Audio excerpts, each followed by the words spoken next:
Welcome to Missouri Sports Talk. I'm your host, Cameron Staley, and I'm here with. Jace Rackers. Today, we've got Conference Championship Weekend recap with our Super Bowl pick.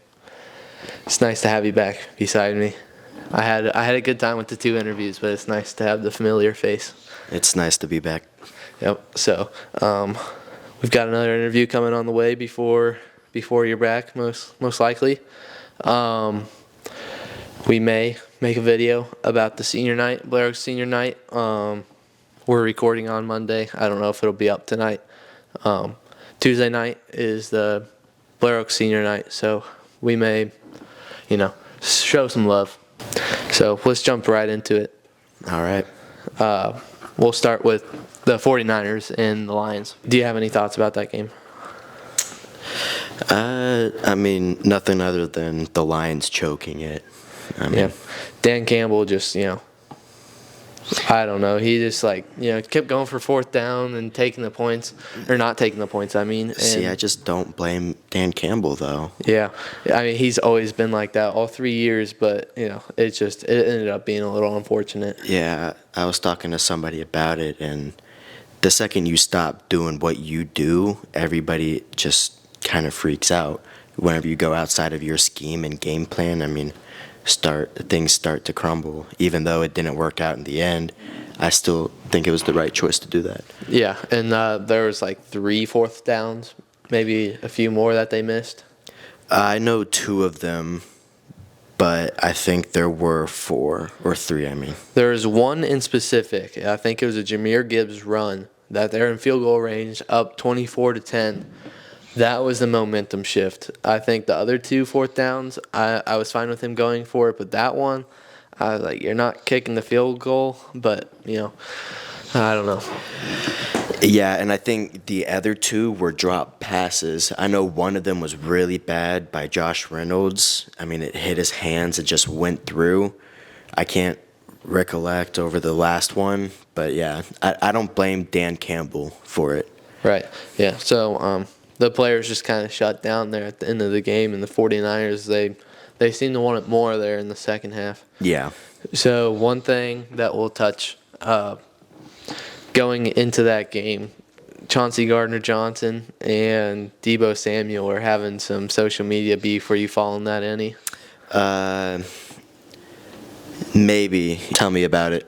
Yeah, so Chauncey was pretty much just talking trash on Deebo, saying that, he shouldn't play. And, Deebo is like, I'm paid, nobody knows you. And so there was one play in specific. I remember seeing the replay that they showed on Fox, and just a play completely away from the ball, and Chauncey came behind Deebo and, kind of gave him a cheap shot and – shoved Deebo to the ground. So they're beefing a little bit there in that game.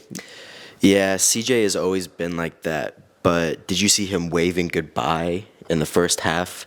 He needs to shut his mouth. Yeah, sometimes. He's a pretty cocky player, and sometimes it's kind of fun. But when you're kind of costing your team, it's not. Which I guess he technically didn't necessarily cost his team. No, but it's just the second time he's done something like that. The blue ski mask. The Seahawks beat them and then wore the blue ski mask in their locker room. Yeah. He's just kind of that way. It's just kind of like what goes around comes around kind of thing with Chauncey. A lot of stuff he doesn't end up very well for him. Yep. So let's go to passing stats. All right. All right. We'll start with the Lions. Jared Goff, 273 yards and a touchdown. So Goff didn't play too bad. There's definitely, some drops that weren't really his fault. Mm-hmm. He probably should have been at 300 just off of those drops. I would have liked to seen the Lions in the Super Bowl and see them win it, I guess, but it would have been cool to see. Right. So let's go to rushing stats. David Montgomery, 93 yards and a touchdown. Jahmyr Gibbs also had a touchdown during that game. So they did pretty solid on the ground, but then once again, the Gibbs stop on fourth down, that kind of shifted the momentum. And then also he had that fumble later in the game that really kind of put the nail in the coffin almost. Yeah, the Lions' rushing game in the first half was really good. I remember seeing the stat while watching. It was 3 Lions had more rushing yards than CMC did at some time in the first half. But it was Jameer, David, and JMO. They all 3 had more rushing yards, which I thought was pretty cool. And I thought they were just taking the game over with their rushing attack, but obviously that didn't happen in the second half. And a little bit of a transition rushing to receiving. Jameson Williams had a rushing touchdown and a receiving touchdown. That receiving touchdown came late, though. It was to make the game 34-31, and obviously the Lions couldn't pull that one off. No. Laporta also 9 receptions for 97 yards, and Amon-Ra had 7 receptions. So the receivers didn't do too bad. Amon-Ra kind of cooled down in that second half. So the Lions just kind of, they let it slip. It was 24-7 at half, 24-10. I think it was 24-10. Yeah, so, it happened. Yeah, it did. It was kind of rough watching, but, the 49ers were my Super Bowl pick, so, I was kind of 50-50 on that. I didn't really care who won. I just wanted a good game, and it was a good game. It was a good game, yeah. It was fun to watch. Yeah.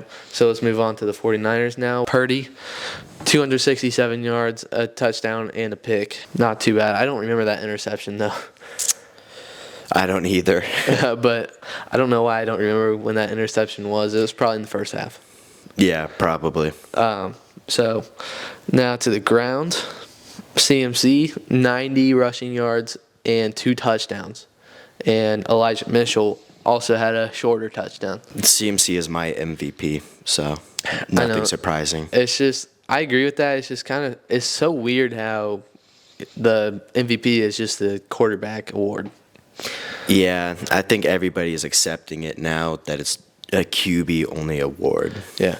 And then at the same time, QBs don't normally get Offensive Player of the Year. They get the MVP, and then the Offensive Player of the Year goes to a skill position. So yeah. So I think CMC or Tyreek, those are probably the top 2 for Offensive Player of the Year. Yeah, but I still think CMC is above Tyreek right now. I agree, yep. So receiving, Debo, 8 for 89. Ayuk, 3 for 68, and a touchdown. And that touchdown was pretty crazy. That was the... that wasn't a touchdown. I know what play you're talking about. Right, yeah, that was after that Ayuk got the touchdown. But the catch off the helmet, was that Chauncey that it hit? No, it wasn't Chauncey. It was someone else. But, yeah, it bounced off his face and landed in Ayuk's hands. That was an insane catch, too. It was. And I wasn't even watching it whenever it happened, but I heard everybody's reaction to it and saw the replay. Yeah, so that was pretty wild. So, Fred Warner, 13 tackles. So, he was all over the field. Nick Bosa, he had 2 sacks. 2 sacks. And those are the only 2 from the 49ers. I also saw something from a friend of the show. He showed me that Chase Young is possibly being benched for the Super Bowl because the coaching staff feels as if he's taking plays off.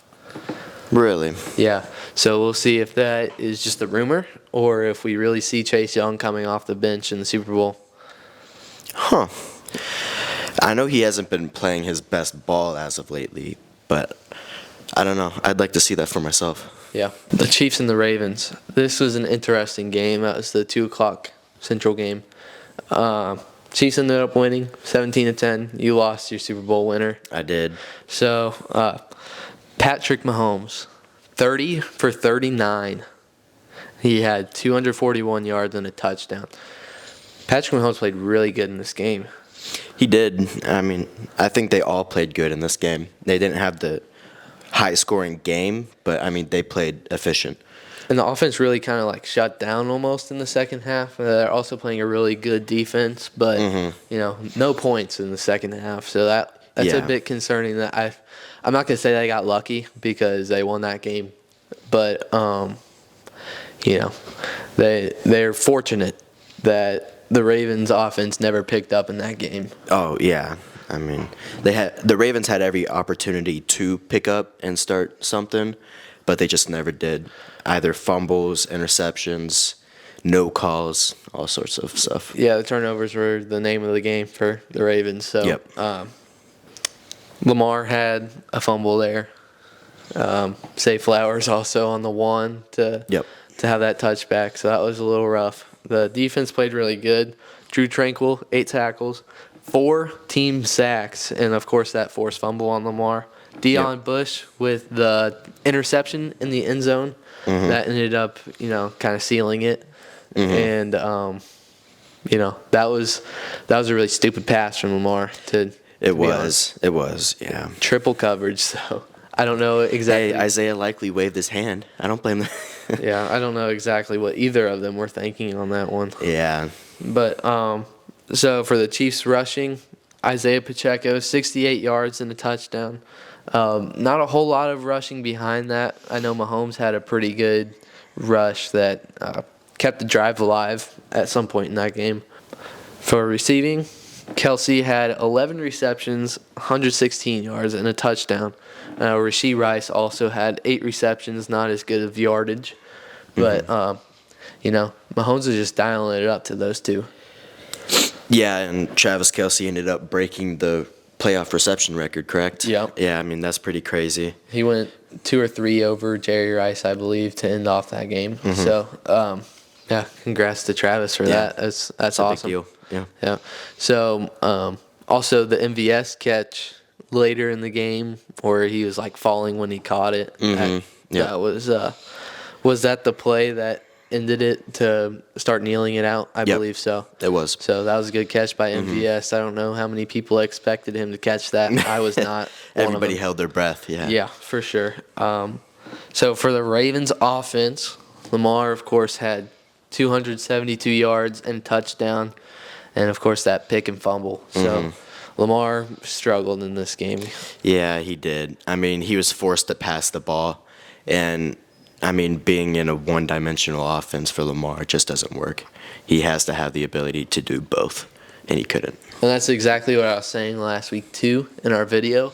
I said the Chiefs' key to winning this game is the defense holding Lamar on the ground, because he hasn't been doing amazing passing in the playoffs, which of course he only had 2 games, but he didn't even break 200 against the Texans, and of course he almost got the 300 in that game, but that was all nearly at the end of the game. Besides that, that large Zay Flowers touchdown at the start. Yeah. So, Lamar just didn't play good.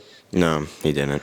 On the ground, 27 rushing yards outside of Lamar Jackson for the whole entire Ravens team, and 20 of it was Gus Edwards. So that is very rough for that Baltimore team. It is. They just couldn't establish anything, whether through the air or on the ground. Yeah, D-line and, just the whole box was absolutely playing killer in that game. Yeah, the Chiefs' defense was good. We knew that, but they really stepped it up. Yeah, so for receiving, Zay Flowers, of course, 5 receptions and 115 yards for a touchdown. I don't know, was Snead on him? I don't know. He was for most of the game. I don't know about all the game.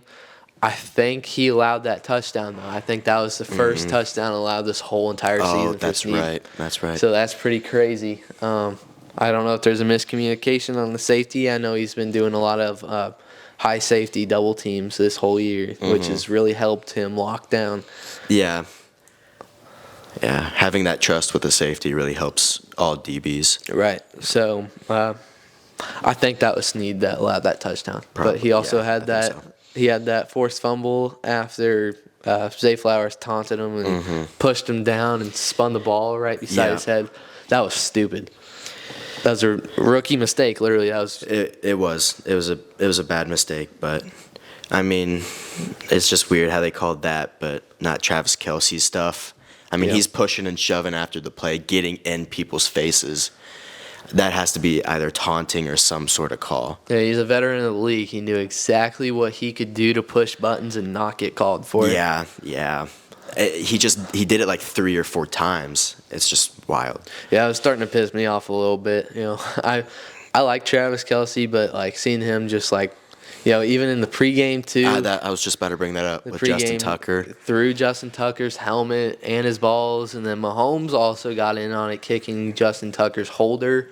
Did you see after the game? I did not. It was some offensive lineman watching Roquan Smith cry in his interview, and he was just bashing on him, like calling him a little crybaby and stuff like that. This Chiefs team has no class anymore, I don't think. Yeah. It is what it is, I guess. Yeah, they're good. That's all that matters. Yeah, I guess so. So for the defensive side, Roquan had 16 tackles. That's wild. He had a really good game. Yeah. And the team actually only registered 2 sacks on Mahomes.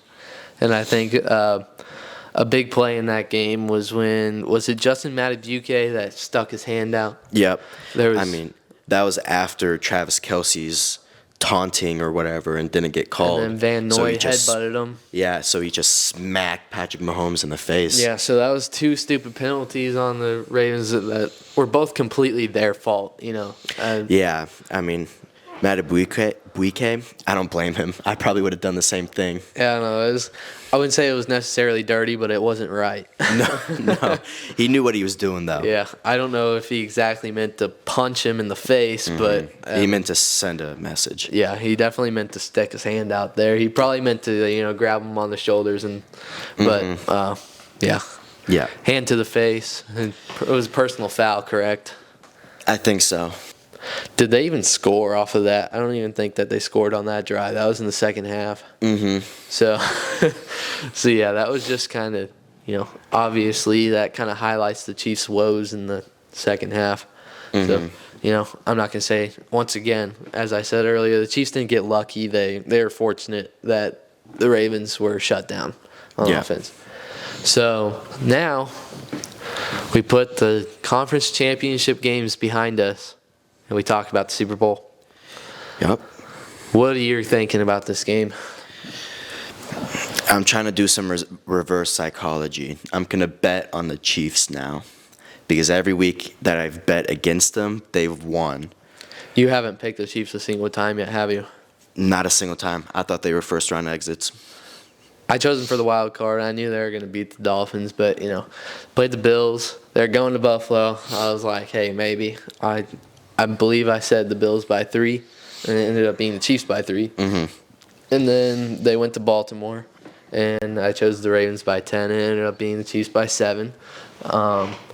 So now they go to Las Vegas, and they play the 49ers. This one is really hard for me because in our wild card predictions, where we went every single game that we ended up having a 40-plus minute video, I chose the 49ers to win the whole thing. Mm-hmm. And they're still here. So I'm having a hard time ditching that in the very last week. So I'm going to go with the 49ers because I had them winning initially. And I'm going to say 49ers by 1 point. 1 point. And I'm saying 1 point because I don't really have a lot of confidence that they're going to win this game. But I feel like I need to pick them because I had them. So it could go anywhere, honestly. Yeah, both teams are super talented on both sides of the ball, and it really matters who gets hot first.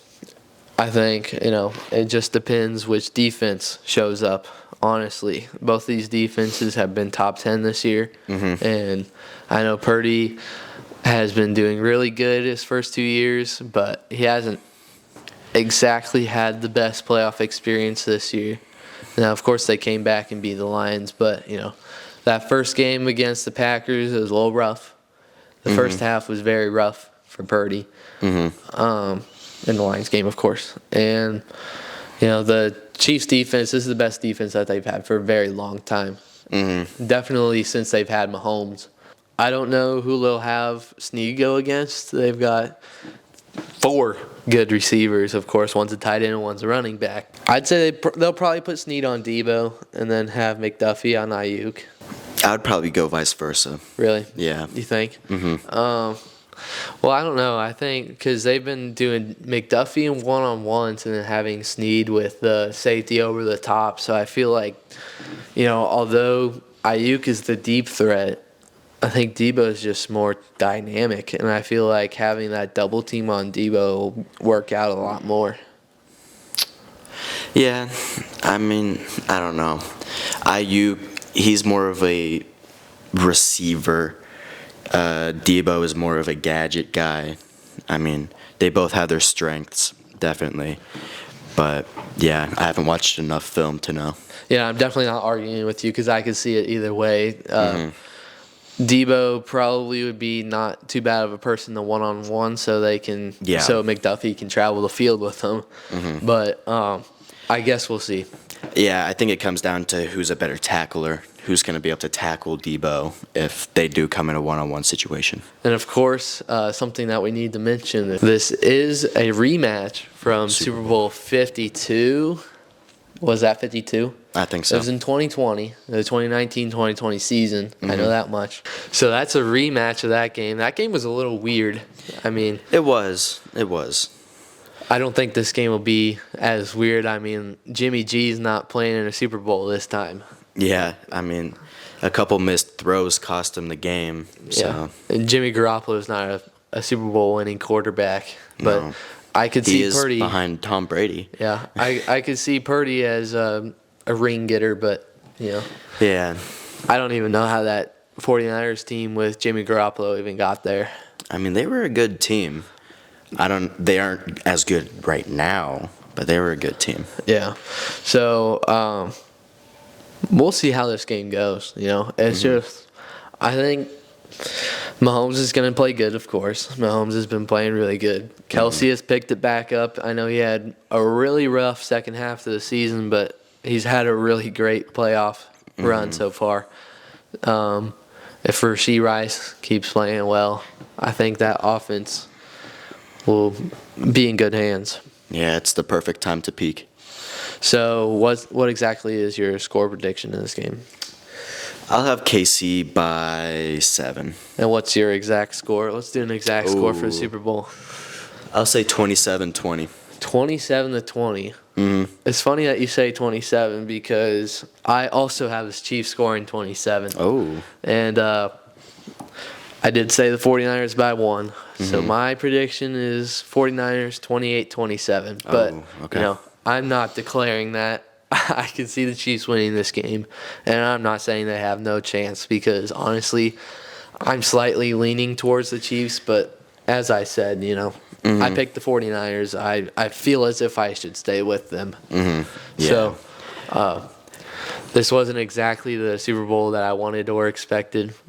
I think the Lions and the Chiefs would have been a better one to see. I think,